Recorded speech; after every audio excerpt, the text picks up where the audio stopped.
All right, good afternoon and welcome to the Middle East Forum Speaker Webinar Series and Podcast. I'm Stacey Roman and I will be moderating this discussion today. We're pleased to have Lawdan Bazargan, a former political prisoner and human rights activist, join us to discuss Tehran infiltrates American academia. Ms. Bazargan will speak for 15 minutes and open it up for questions. Should you wish to ask a question, please use the Q&A box located at the bottom of your screen to type your question. And with that, I will turn the discussion over to Ms. Lawdan Bazargan. Hello, everyone, and thank you, MUF, for inviting me. Since the Islamists took power after the 1979 revolution in Iran, thousands of young men and women have been arrested, tortured, killed, or handed down unfair prison sentences without any due process of the law. As a condition of the release, one had to repent of his sins, sign papers, and give TV interviews or speeches in front of other prisoners showing remorse and asking for mercy to be released. By the summer of 1988, as the 10th anniversary of the regime was approaching, there were still thousands in prisons all over Iran refusing to submit to the regime and its barbaric ideology. So IRI authorities decided to solve the issue of political prisoners once and for all by eliminating all of them. Prisoners were hauled in front of the Death Commission. They were interrogated and tortured in inquisitional sessions about their faith, beliefs, and political affiliation in very short 5 to 10 minute sessions. The goal was to eliminate as many prisoners as possible. The chosen ones were dispatched to the gallows built temporarily in the prayer halls. The Revolutionary Guards hanged them 6 at a time, and meat trucks carried their lifeless bodies to be buried hastily in shallow, unmarked mass graves at locations like Havaran Cemetery. The families were never given the location of their loved ones' graves. My brother, Lawdan Bazargan, was a college student when he was arrested in July 1982 at age 23. After 2 years of interrogation, torture, and uncertainty, he received a 10-year sentence. His indictment was membership in a leftist party, distributing payments and donating money to his group. After more than 6 years behind bars, he was suddenly executed. My parents died, not even knowing where their beloved son was buried. We still don't know. A report issued by Amnesty International names Mohammad Jaffar Mahallati, a former Islamic Republic of Iran ambassador to the United Nations and a current professor of religion at Oberlin College, as one of the key officials involved in covering up the killings and denying the accusations as mere propaganda. In the past 30 years, Mahallati and other Islamic regime of Iran's proxies in the US academia have raised a generation of Americans not scared of political Islam and the IRI's backward ideology. Mahallati is not unique. To name a few, Hossein Mousavian, Janet Afrai, Reza Aslan, Hossein Modarresi, and Behruz Tabrizi are some other so-called Iranian professors that are busy brainwashing American students and spreading IRI's propaganda. We have seen how both Democratic and Republican administrations trusted Islamists and negotiated with Taliban and IRI terrorists, allowing them to take over Afghanistan and Iraq and create mayhem in Syria, Yemen, Lebanon, and other Middle East countries. Some advisors to US presidents are clueless about how dangerous political Islam is and refuse to deal with it as a plague. This plague is not limited to academia. IRI has successfully used charities, Islamic centers, anti-war groups, and even some think tanks to further its propaganda and anti-American agenda. The left in the United States naively bought the empty anti-imperialism and anti-capitalism slogans of IRI and aligned itself with such a primitive, uncivilized theocracy.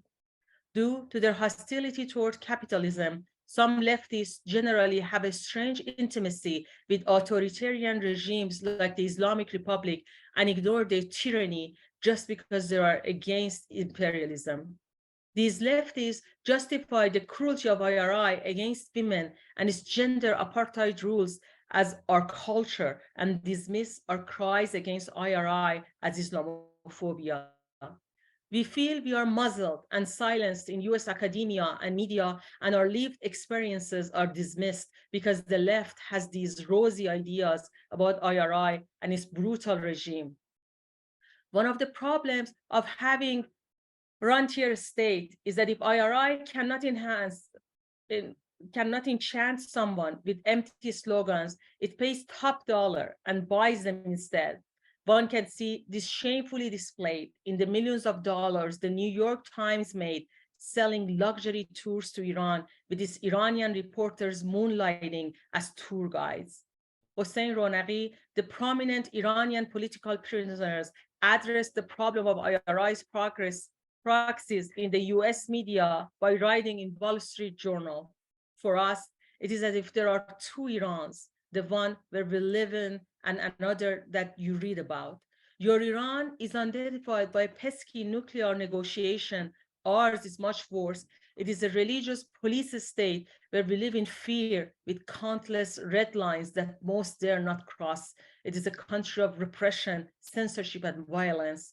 I would know. I have spent 6 years in its jails, end of quote. In the past 2.5 years, we, the relatives of the victims of Iran's 1988 prison massacre, members of the Iranian American community, and concerned citizens of Ohio, ran a successful campaign against Mahallati.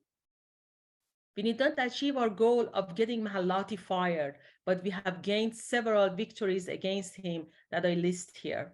First, we brought the matter of the 1988 massacre to the forefront of the fight, highlighting a crime against humanity that IRI was trying hard to keep forgotten.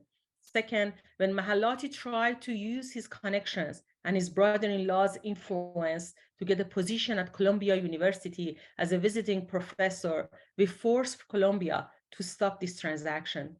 Third, we found businesses in Iran that had Mahallati's name on their websites. We passed on the information to the reporters, and once Mr. Benjamin Weinthal from the Jerusalem Post started sending press inquiries to the United Nations and a German university that their logos were used on that site, Mahallati's name suddenly was scrubbed, and a few days later, the site vanished. Fourth, we pushed one of his 2-day seminars with other so-called religious leaders underground, and they had to remove all the event posters and send cancellation emails to all the people that had registered for it. Fifth, in September of last year, 2 Republican lawmakers from the Committee of Education and Labor called for an inquiry into Mahallati due to his reported ties with the world's worst state sponsor of terrorism and his alleged role in the cover-up of a massacre of up to 5,000 Iranian political prisoners. Sixth, by organizing 3 protests at Oberlin College and other ones in Berlin, London, Washington, D.C., Atlanta, and New York in front of the businesses of Oberlin's Board of Trustees, we raised awareness about Mahallati and his dark past. Students boycotted Mahallati's classes, and Oberlin was forced to cancel his classes and put him on administrative duty.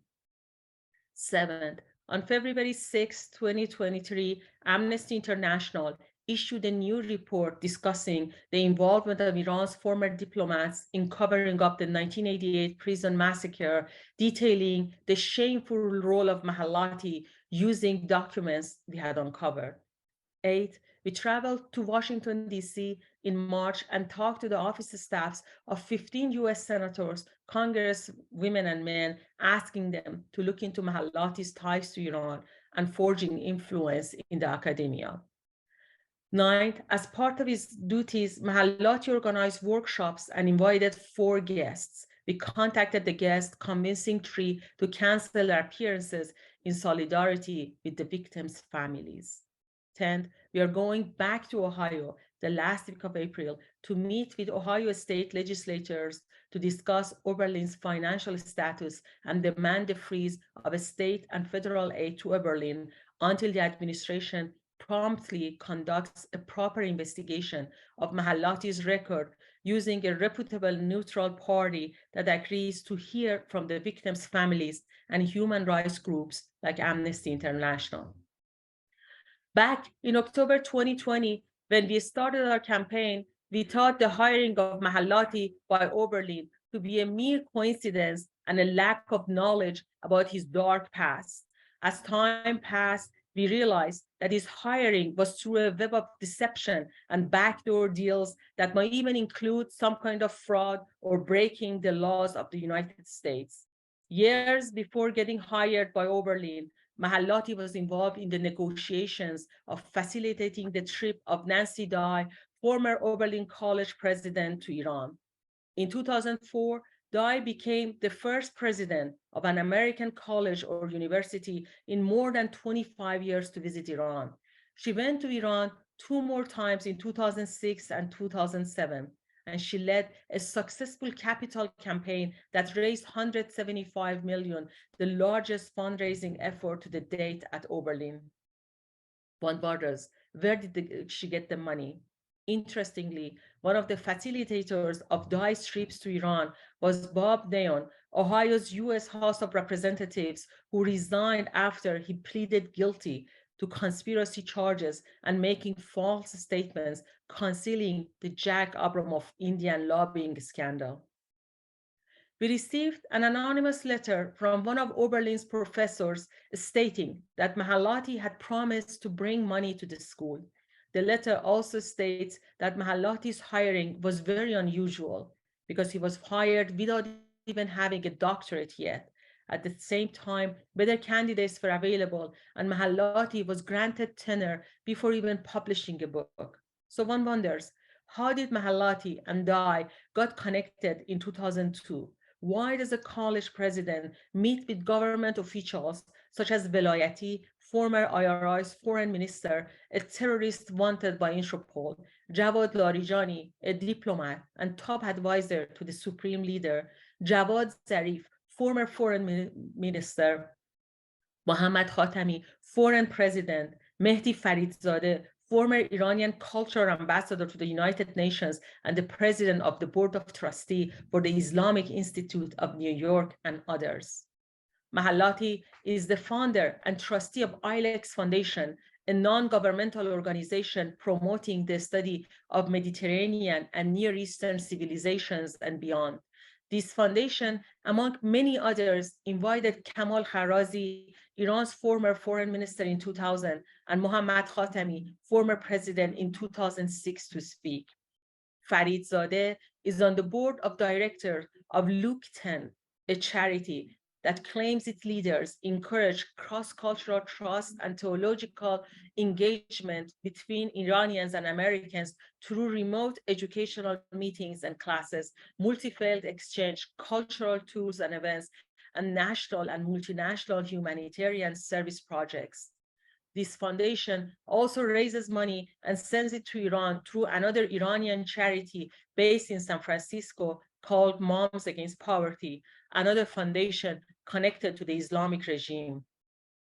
Peter Kelly, Luke 10's board member, is a well-known lawyer and lobbyist who, alongside Roger Stone, Paul Manafort, and Charles Black, has served dictators from countries like Somalia, Kenya, Philippines, and made millions of dollars.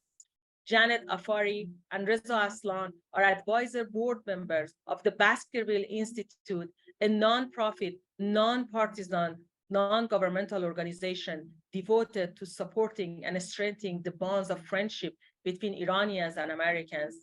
Mahallati's webinar was organized by Baskerville.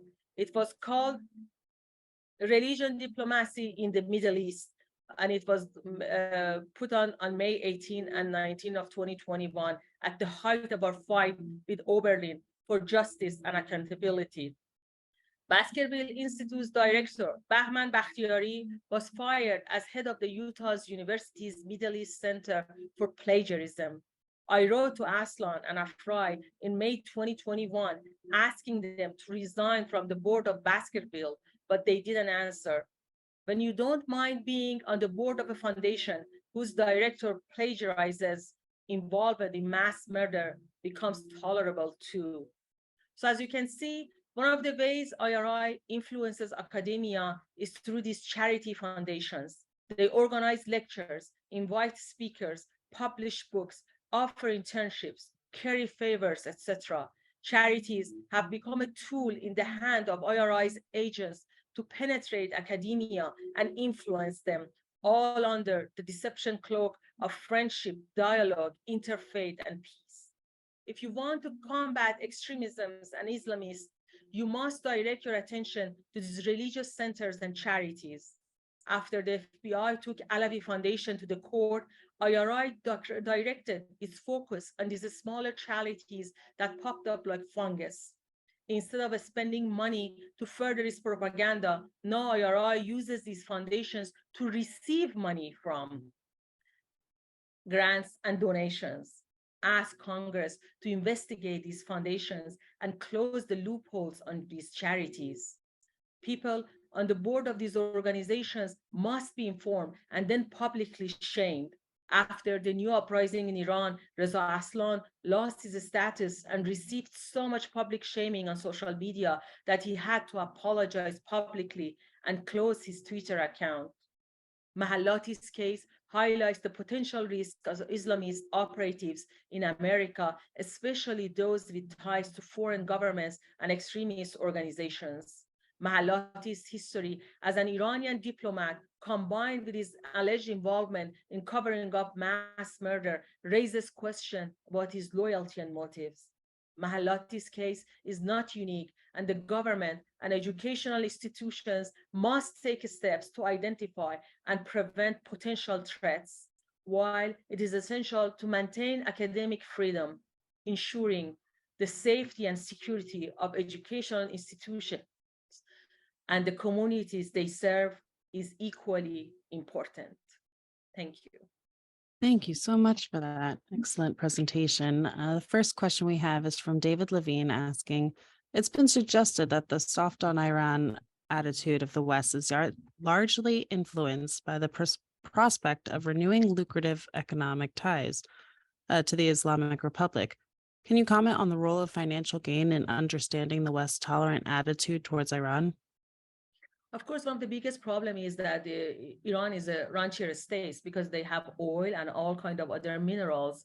All these big companies are lobbying to get connected to Iran. We have the rich Iranians connected to the oil and other businesses that pay $10 million to the schools like Princeton and Columbia. So these are the things that has to be addressed. These donations to the schools must be looked into and not to be allowed. Thank you so much. An anonymous attendee asks, how do these clear IRI agents circumvent the U.S. immigration system? Do they just lie on their visas and green card applications? Definitely. I mean, I guess there are questions in there that they specifically ask them, did you commit any crime? Are you involved in any kind of things? And of course, and they have also the other problem is they have so many different passports, so many different names. They have the whole government in their pocket, right? And I think at the beginning, for people like Mahallati, that he was a former diplomat, maybe US had some hopes of having access to the Islamic regime as well. So of course, US thinks about its own agenda and thinks by having them close by. So I guess they think that they can, when they need any kind of negotiations, they can have access to Iran, but they are dismissing and forgetting all the dangers that they provide of teaching the students and creating all this hate toward America and toward its agenda and toward everything that it does. I have been speaking in the leftist group. They were ready to kill me just for saying that US should sanction Iran. They wanted to cut my head and saying that, oh, US is the biggest enemy and has done so many bad things in the region, dismissing everything that IRI and IRGC is doing. They're basically killing children. They create everything, all the crimes they did in Syria, in Iraq, in Yemen, they're unforgivable. And unfortunately, some progressive and leftists are dismissing all of that and just concentrating and zooming on other things, which is shameful. Thank you. Sharon A asks, U.S. academic organizations by law have to declare large donations by foreign agents. How does Iran avoid this? Does the government follow up properly? The thing is that U.S. doesn't follow properly. Back during President Trump era, when the Secretary of Education forced them to declare, suddenly $6 billion was declared that they hadn't declared before.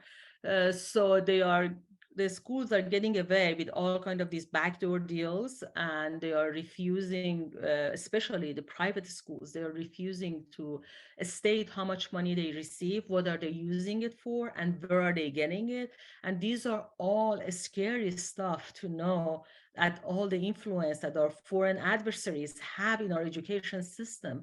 These are serious stuff. It is not about Iran anymore. It is about what's going on in our own backyard and the influence they're getting to have on our the young minds that later have to fill out all these positions, and also the access they get to all these think tanks, to all the media, and even to the advisors to the White House, that we see people like Robert Malley. Is shameful that he still has a job in the US government. He should be fired immediately. If there are no talks about JCPOA, why is he even there?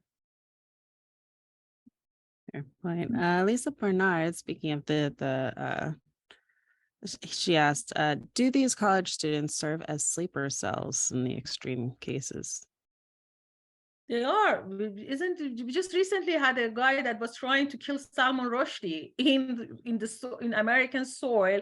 Some other Iranian Americans trying to help the kidnapping Masih Alinejad and taking her to Iran. And Mahallati, the other things that he did defend the fatwa against Salman Rushdie back in 1988. And now we see that a US raised guy goes and tries to kill him because he had heard their propaganda and was radicalized by them. So these are the things that we have to take serious. Thank you. Dexter Van Zyl asks, have you had any luck convincing Western intellectuals about the strategic threat presented by folks like Mahallati? And have these arguments worked?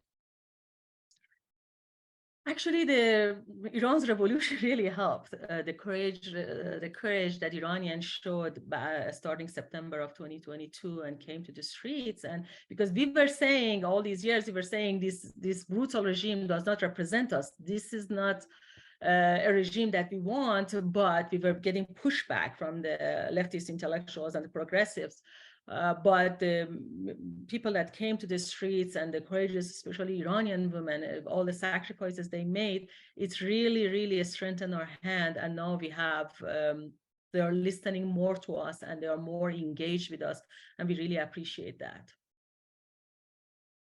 Thank you. Larry Greenberg asks, it is understandable that Iran would want to infiltrate U.S. institutions. Why is academia so willing to accept the money and look the other way at Iran's atrocities and evil intentions?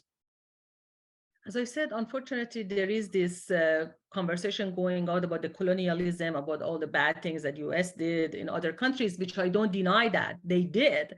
But what I like about US is that it reflects on its bad steps and it thinks about it and comes back. Or when back in 1953, US did a coup in Iran and took away Mossadegh, our democratically elected prime minister, which I hope it was still, and the US hasn't done that before. But President Clinton, Secretary Clinton, when she was the Secretary of State, she came and apologized for that coup, something that you never see that Russia, China, or Iran do, or other dictatorships.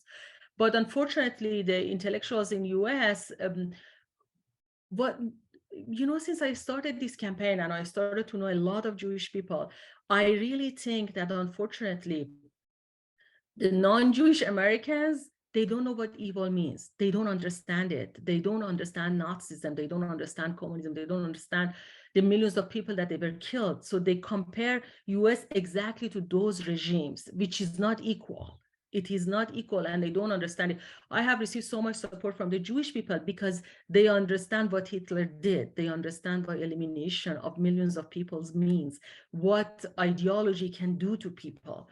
But unfortunately, US academia wasn't, U.S. school system wasn't able to teach that to the non-Jewish kids. I guess the Jewish kids, they learned it through other means, I guess, from their family. They have survivors of the Holocaust and stuff like that, so they learned it.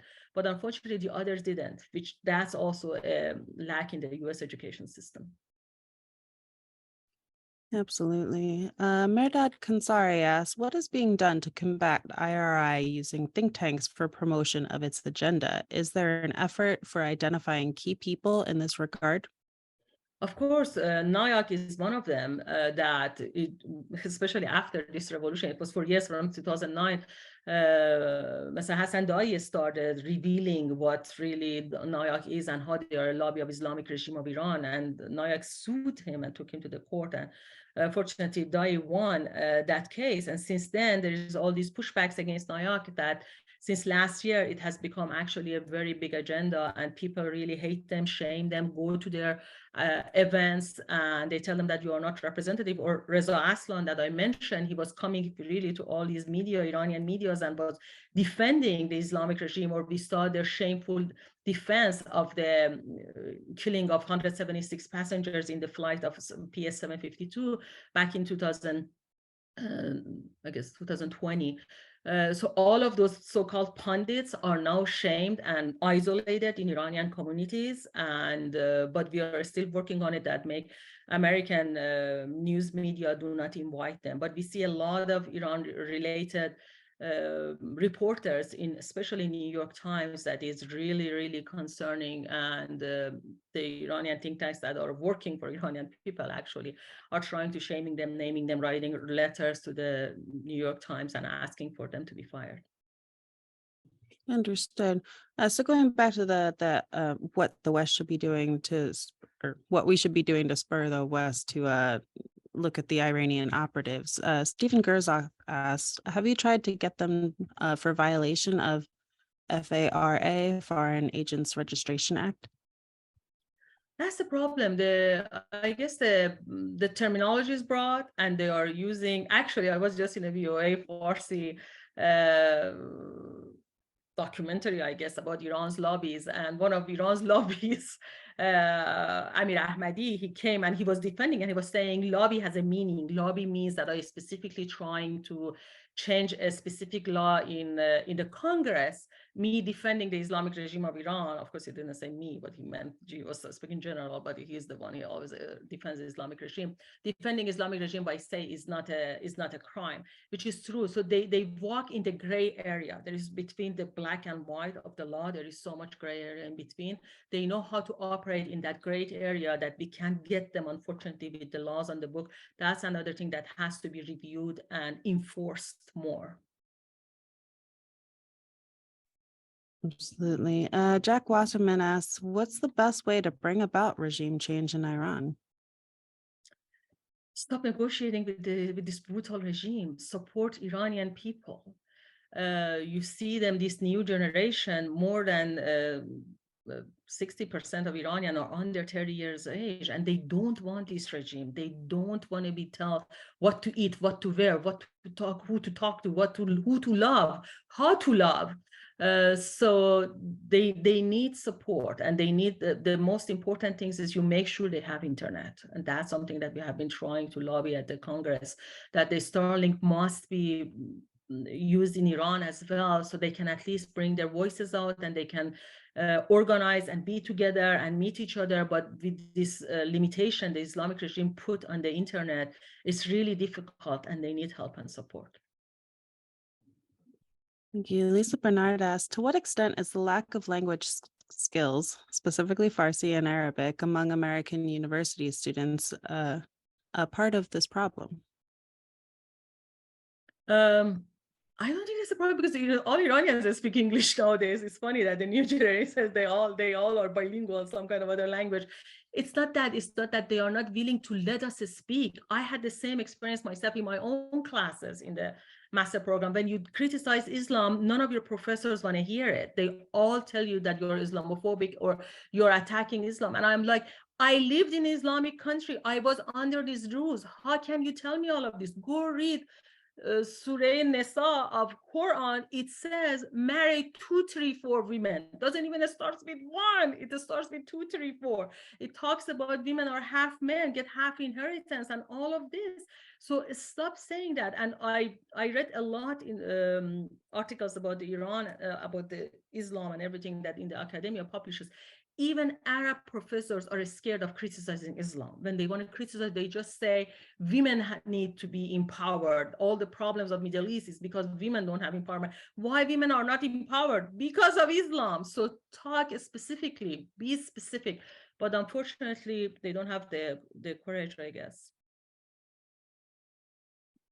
Zoran Mizrahi asks to sum this all up here, sobering report on the extent of the IRI's influence on our universities. How can the opposition groups in diaspora help you with your project? We have a protest on the 28th. Please join us. Come to Oberlin. We are meeting the legislative body on the 25th in Columbus. Come and join us. On the 29th, we are participating in the parade of the city of Oberlin in Oberlin again, because we figured this way we can connect with the actual citizens there. You can give us money. You can contact me any way you can. My name and last name @gmail.com. Go check our website. We have put things in there right now. We are circulating a letter just to the academia to sign that they're asking Oberlin to investigate Mahallati. If you're an academician, please let us know, sign our letter. We really appreciate it. So there's a lot of things that you can connect with us and help us, and we will appreciate any help we can get. Wonderful. Thank you so much. And before we go, can you tell us what that website is? Yes, AAIRIA.org is our website, and we appreciate that you go check it out. Wonderful. Thank you so much. Unfortunately, we've come to the close of our webinar. Thank you again, Ms. Bazargan, for joining us today. Thank you for having me. Of course. For our viewers, please note that there will be no Israel Insider this week. Please join us the following week for an update with Ashley Perry. Thank you all for joining us, and I hope you have a wonderful day. Thank you again.